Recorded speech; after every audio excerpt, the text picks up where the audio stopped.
The therapeutic power of emotional relief. Pay attention to the following.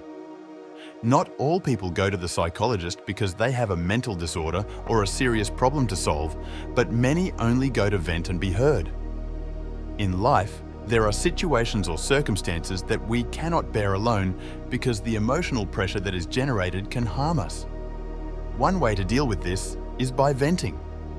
What does it mean to vent? Venting is the release of certain emotions that have been accumulated or repressed in order to provide temporary relief from some discomfort. In psychology, this is understood as a form of regulation that allows one to reduce the emotional burden by sharing thoughts or feelings with another person or people. The latter can occur verbally or through other forms of expression. Therefore, venting is talking about what you are experiencing as a result of something in particular, with the aim of releasing the internal emotional pressure in order to feel validated or understood. This process can be carried out through conversations with your family, friends, or in the context of psychological counseling or therapy. Why is it important to vent? First of all, when you don't let out what you feel about something that is causing you discomfort, you are accumulating and even repressing those feelings.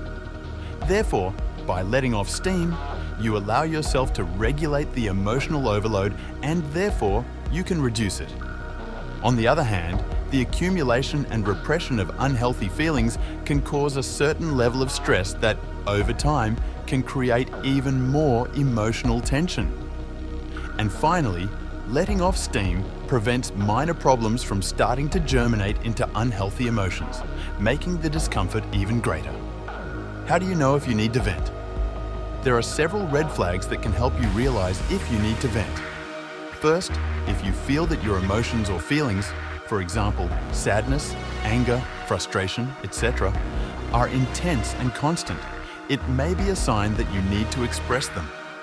On the other hand, if you tend to lose concentration on your activities easily, it is another sign. If you also start to notice that certain things irritate you more than usual, or you experience sudden mood swings, you may need to release pent-up emotions.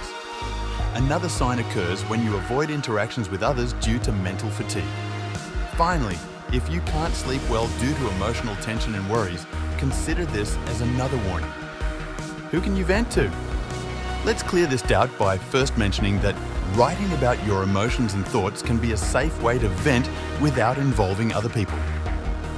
Similarly, venting to your close friends, who you know are trustworthy and empathetic, can also help you, while reducing the risk of feeling betrayed or judged. On the other hand, some support groups, which may be led by certain professionals, allow you to vent to other people who share similar experiences to yours, which can increase the sense of understanding and emotional validation. And finally, psychologists offer you a safe and confidential space to vent, adhering to the principles that govern their professional ethics.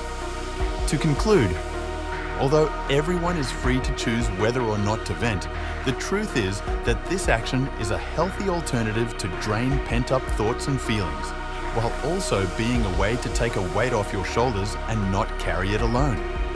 At this point, it is likely that for many of us, it is easier to vent than for others who prefer to bear their sorrows alone. However, this possibility is there as a form of support in those difficult situations that may arise in life.